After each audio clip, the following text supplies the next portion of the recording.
वृंदावन जाने को जी चाहता है, वृंदावन जाने को जी चाहता है, वृंदावन जाने को चाहता है, वृंदावन जाने को जी चाहता है, वृंदावन जाने को जी चाहता है, वृंदावन जाने को राधे राधे गाने को जी चाहता है, राधे राधे गाने को जी चाहता है, वृंदावन जाने को जी चाहता, वृंदावन जाने को जी चाहता है। वृंदावन श्री बाके बिहारी, वृंदावन में बाके बिहारी, वृंदावन मेरे बाके बिहारी, वृंदावन मेरे बाके बिहारी, बाके बिहारी की लीला है न्यारी, बाके बिहारी की लीला है न्यारी, नैना लड़ाने को जी चाहता है, नैना लड़ाने को जी चाहता है, वृंदावन जाने को जी चाहता है, वृंदावन जाने को जी चाहता है।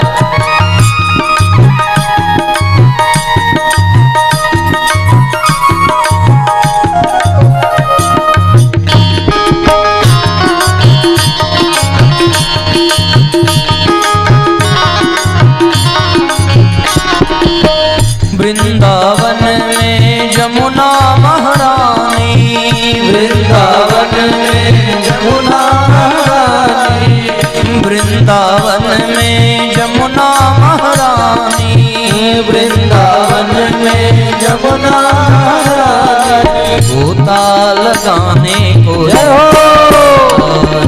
गोता लगाने को जी चाहता है, गोता लगाने को जी चाहता है, गोता लगाने को जी चाहता है, वृंदावन जाने को जी चाहता है, वृंदावन जाने को जी चाहता है।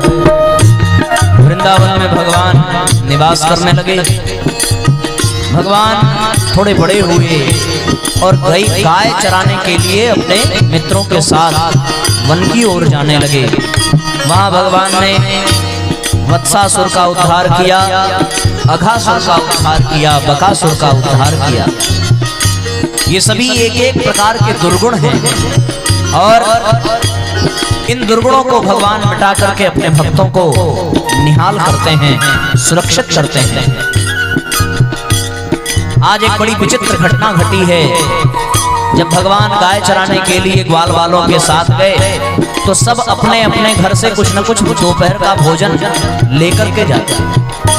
आज भगवान दही लेकर के गए हैं दोपहर के भोजन में और थोड़ी दूर पर वो बछड़ों को चराते हैं। इतने में ग्वाल वालों ने सोचा कि देखें कन्हैया क्या लेकर के आए हैं। सबने कन्हैया की पोटली खोली, दही था और जैसे ही उन्होंने पोटली खोली दूर से कृष्ण ने देखा ये सब हमारी पोटली खोल करके हमारा भोजन खाना चाहते हैं। भगवान दौड़ करके आते, इतने में उन सब ने थोड़ी थोड़ी दही ली और अपने मुंह में डाल ली। भगवान की भी लीला अद्भुत है। ब्रह्मलोक में ब्रह्मा जी के मन में आया कि देखें ब्रह्म इस धरती पर अवतरित हुआ है तो वो कर क्या रहा है।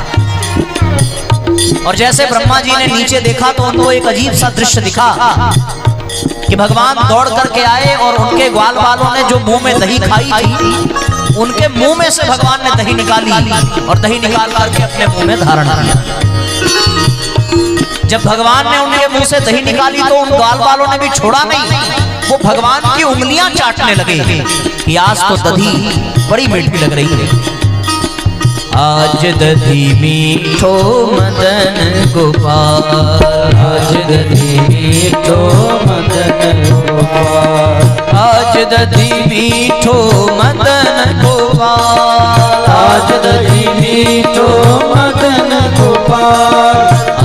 दधि मीठो मदन गोपाल, आज दधि मीठो मदन गोपाल। ऐसो स्वाद कबहु नहीं चाख्यो, ऐसो स्वाद कबहु नहीं चाख्यो, ऐसो स्वाद कबहु नहीं चाख्यो, ऐसो स्वाद कबहु नहीं चाख्यो। सुनो नंद केला, आज दधि मीठो मदन गोपाल, आज दधि मीठो मदन गोपाल, आज दधि मीठो मदन गोपाल, आज दधि मीठो मदन गोपाल। ब्रह्मा जी को भ्रम हो गया, ये कैसा ब्रह्म है जो भक्तों का जूठन खा रहा है। उन्होंने भगवान की परीक्षा लेने का मन बनाया, और परीक्षा लेने का जब मन बनाया तो फिर क्या किया? फिर किया ये कि जितने भी बछड़े थे और जितने भी ग्वाल बाल थे, उन सबको ब्रह्मा जी चुरा ले गए, चुरा करके ब्रह्मलोक ले गए। भगवान ने पीछे मुड़ करके देखा, न कोई बछड़ा है न कोई ग्वाल बाल है। बड़े दुखी, बड़े परेशान।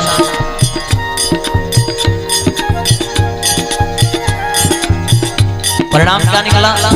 दिव्य दृष्टि से परमात्मा ने देखा कि ब्रह्मा की करतूत है, अमित रूप प्रगटे तेहि काला। भगवान ने खुद बछड़ों के रूप में अपने आप को बना दिया। भगवान खुद ही ग्वाल बाल बन गए। और आज जब गाय चरा करके गांव वापस लौटे तो गोपियों को अपने ग्वाल बालों पर, अपने पुत्रों पर विशेष प्रेम आ रहा है। आज जब बछड़े गाय की तरफ जा रहे हैं तो वो गाय अपने बछड़ों को चाट रही है, मानो उन्हें ये आभास हो रहा हो कि स्वयं कन्हैया उनका दुग्धपान कर रहे हैं। बड़ी प्रसन्न है ये गाय। थोड़ी देर बाद ब्रह्मा जी ने नीचे देखा, वो जो ब्रह्मलोक का थोड़ी देर बीता था उतने में धरती का 1 वर्ष बीत गया था। इसका मतलब ये है कि ये जो ग्वाल बाल और बछड़े इत्यादि सब ब्रह्मलोक गए थे, वापस लौट करके आते उतने में इस धरती पर 1 साल बीत गया।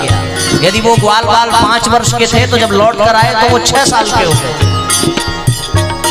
ये बड़ी गजब की बात।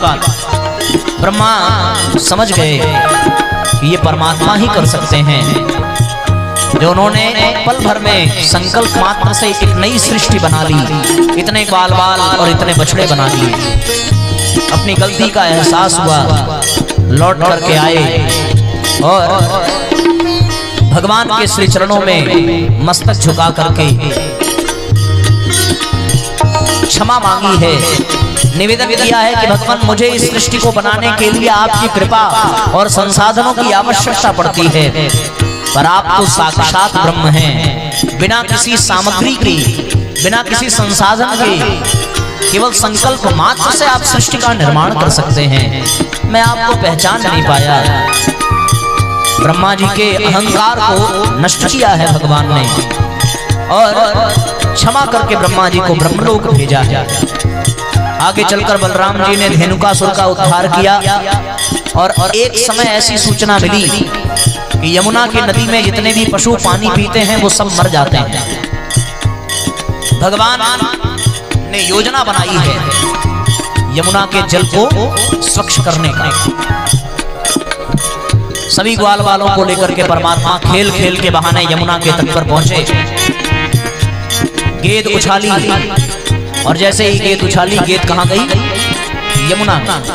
सब ग्वाल बाल जिद करने लगे कि तुमने गेंद फेंकी है कन्हैया, तुम्हें ही लाना पड़ेगा। भगवान प्रसन्न हुए और जैसे ही भगवान प्रसन्न हुए वैसे ही उन्होंने यमुना नदी में छलांग लगाई।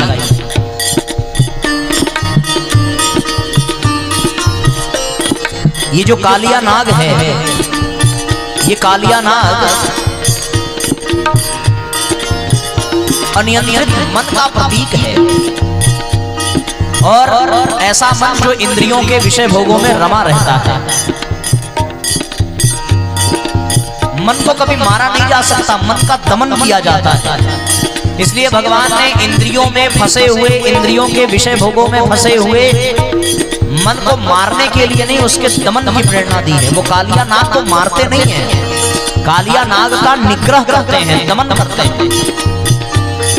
जैसे ही कालिया नाग के क्षेत्र में भगवान ने प्रवेश किया, वैसे ही कालिया नाग की पत्नियों ने भगवान को देखा और उनके मन में वात्सल्य जगा। उन पत्नियों ने कहा कि पुत्र यहाँ कैसे चले आए तुम?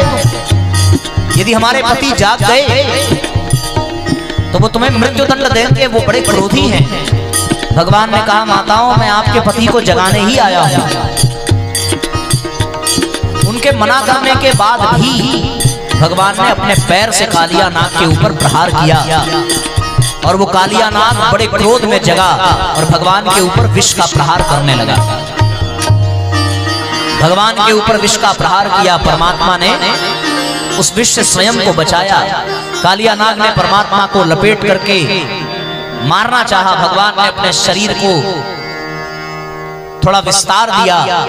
कालिया नाग विवश होकर के भगवान को छोड़ता है और जिस फन से प्रहार करता है उस फन को भगवान अपने चरणों से रौंद देते हैं, उसके विष के प्रभाव को समाप्त कर देते हैं।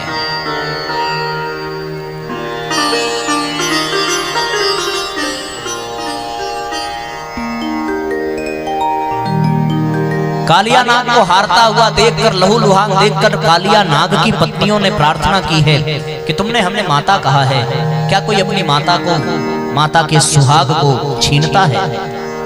तुम क्या चाहते हो, हम विधवा हो जाएं? पत्नियों के समझाने पर कालिया नाग ने भी भगवान से क्षमा मांगी है। प्रभु क्षमा करें, मुझसे त्रुटि हो गई, मैं आपको पहचान नहीं पाया। इस प्रकार से भगवान को कालिया पर दया आई।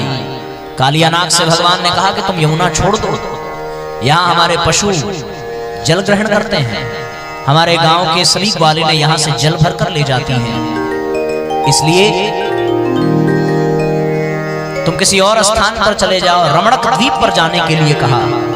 कालिया नाग ने कहा कि भगवान वहां आपका वाहन गरुड़ रहता है, उनसे हमें डर लगता है। भगवान ने कहा तुम्हारे फन पर हमारे चरण चिन्ह हैं, उसे देख करके वो कभी भी तुम पर वार नहीं करेंगे। तुम शांति पूर्वक अपने परिवार के साथ यमुना छोड़कर रमणक द्वीप में निवास करो। भगवान फिर उसके फनों पर नृत्य करते हुए यमुना से बाहर आए। सबने भगवान को स्वस्थ मुद्रा में पाया, सब प्रसन्न हुए। कालिया को विदा किया परमात्मा ने। ग्वाल बालों ने पूछा और यशोदा ने भी पूछा कि तुझे उसके जहर से डर नहीं लगा? भगवान ने मुस्कुराते हुए कहा मैया, हमने जहर को जहर से काट दिया। बचपन में वो पूतना मौसी आई थी जहर पिलाने, वो सारा जहर हमने बचा के रखा था और आज उसी जहर से कालिया नाग के जहर को समाप्त कर दिया।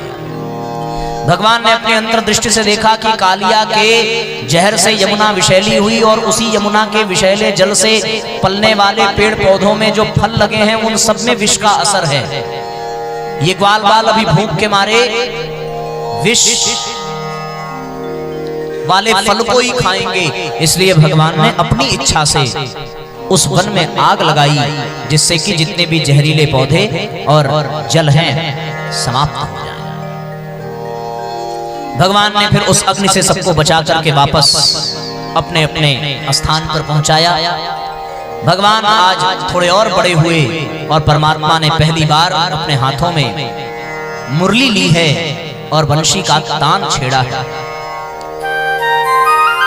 मुरलिया बाजे रे यमुना के तीर, मुरलिया बाजे रे यमुना के तीर, मुरलिया बाजे रे यमुना के तीर, जमुना के तीर हो जमुना के तीर, जमुना के तीर हो जमुना के तीर, जमुना के तीर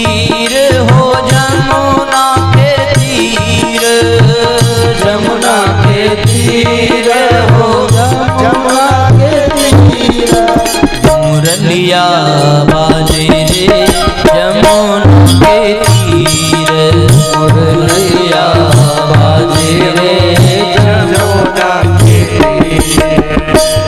मुरली के धुन में रो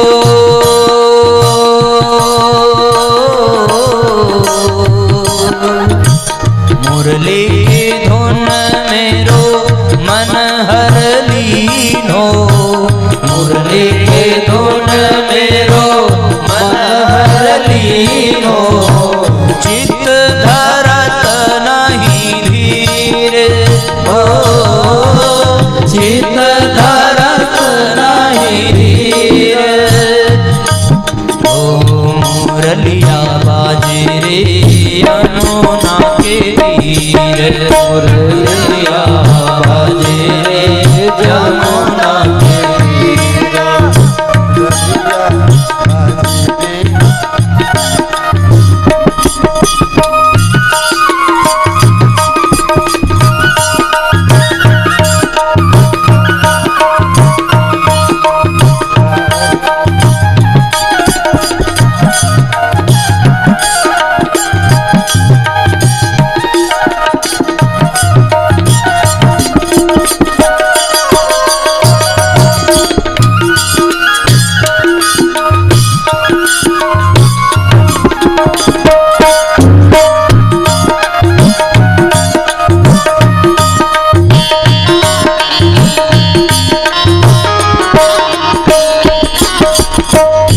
मीरा के प्रभु गिरिधर नागर, मीरा के प्रभु गिरिधर नागर।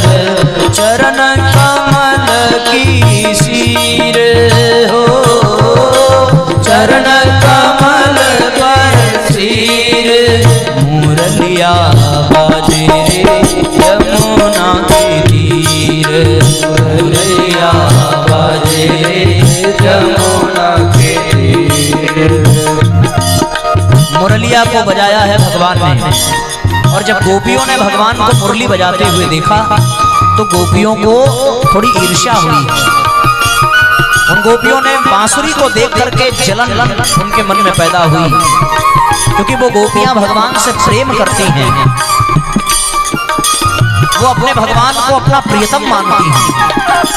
वो ये कहती हैं कि हे सखी, इस बंसी ने कौन सा पुण्य किया है जो इसे ये सौभाग्य प्राप्त हुआ, इसने कौन सी तपस्या की है जो इसे ये लाभ मिला कि ये भगवान के होठों तक पहुंच पाई।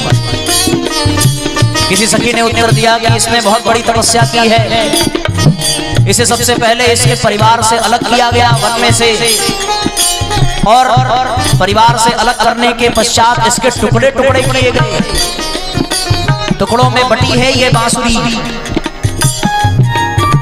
उन टुकड़ों में बटने के पश्चात किसी बड़ई ने गर्म लोहे की सलाखें इसके हृदय में चुभोई होगी, फिर भी ये कोई आवाज ना की होगी।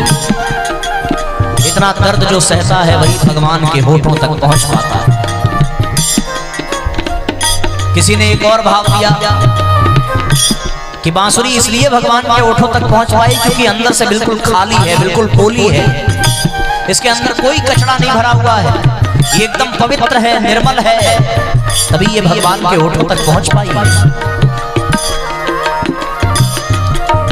किसी ने कहा कि ये बंसी अपने छिद्र को छुपाती नहीं है, इसमें जो कमियां हैं वो उसे छुपाती नहीं है, इसलिए ये भगवान को प्यारी है।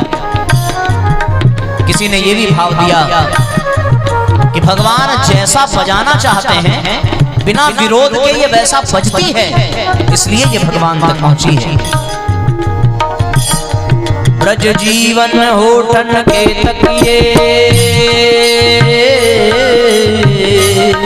ब्रज जीवन होठन के तकिए, कर फूलन से बिछावती है, अंगुरेत दबावत पावजहि, वन बांसुरी मोदन पावती है, वन बांसुरी मोदन पावती है। भगवान की बंसी सुनकर के गायें दौड़ करके आने लगी, बछड़े सब भगवान की तरफ भागे, सारे ग्वाल बाल अपने कार्य छोड़कर भागे, गोपियां भी भगवान के पीछे। और भगवान के बंसी की धुन सुनकर के मोर नाचने लगा। नाचते हुए मानो मोर ने पीछे से इशारा किया कि मेरे पास आइए। और जब भगवान मोर के पास बंसी बजाते हुए जाते तो वो मयूर, वो मोर धीरे धीरे धीरे धीरे आगे बढ़ता जाता। भगवान ने उस मोर का पीछा किया और वो मोर आगे बढ़ता गया, बढ़ता गया, बढ़ता गया। वृंदावन की सीमा पार की और भगवान बरसाने में पहुंचे। वहां से कुछ गोपियां जल भर करके मटकी में ला रही हैं और उन्हीं गोपियों के मध्य में कोई एक विशेष गोपी है जिसकी ओर वो मोर इशारा करता है। और उस गोपी की ओर भगवान ने देखा और उस गोपी ने भगवान की ओर देखा। पहली बार ऐसा हुआ कि किसी को देख करके भगवान बंसी बजाना भूल गए और पहली बार ऐसा हुआ कि किसी को देख करके उस गोपी की मटकी छूट गई।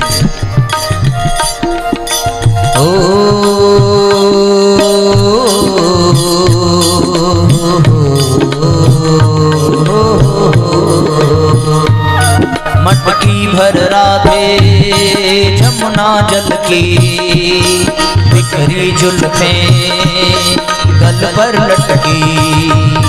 मटकी मही थी रटना नटकी, वो आन मिले तो परी लटकी। अटकी न रही गति घूंघट की, अटकी न रही गति घूंघट की। फिर सिर से डार दियो मटकी, और जैसे ही मटकी गिरी तो मटकी का क्या हुआ? कटकी कटकी हो गई मटकी, कटकी कटकी हो गई मटकी। जैसे ही भगवान को देखा मटकी छूटी और गिरी तो मटकी का जो जल था उससे वो गोपी भीग गई। और वो गोपी कौन थी? कौन है? बरसाने वाली राधा रानी की। मीठे रस से भरी ओरी राधा, हे राधा रानी लागे मने कारो कारो यमुना जी रो पानी लागे। मीठे रस से भरी राधा रानी लागे, महारानी लागे ओरे कारो कारो यमुना जी रो पानी लागे। मीठे रस से भरी ओरी राधा रानी लागे, महारानी लागे मन कारो कारो यमुना जी रो पानी लागे। मोहे कारो कारो यमुना जी रो पानी लागे। दोनों हाथ से तालियां बजाइए, सात तालियां बजा करके दोहराइए।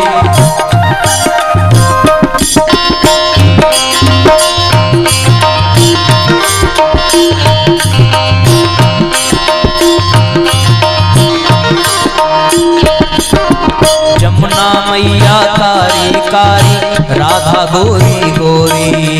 जमुना मैया कारी कारी राधा गोरी गोरी। वृंदावन में धूम मचावे बरसाने की छोरी। वृंदावन में धूम मचावे बरसाने की छोरी। राम राधा जो की रजधानी लागे, रानी लागे मन कारो कारो यमुना जी रो पानी लागे। मोरे कारो कारो यमुना जी रो पानी लागे। मीठे रस से भरी ओरी राधा रानी लागे, महारानी लागे मन कारो कारो यमुना जी रो पानी लागे। दोनों हाथ ऊपर उठा करके श्री राधे।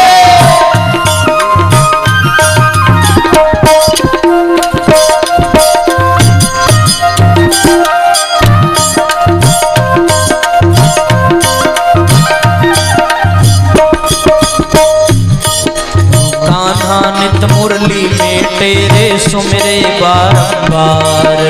राधा नित मुरली में तेरे सुमिरे बारंबार। कोटि न रूप धरे मन मोहन तऊ न पावे पार। कोटि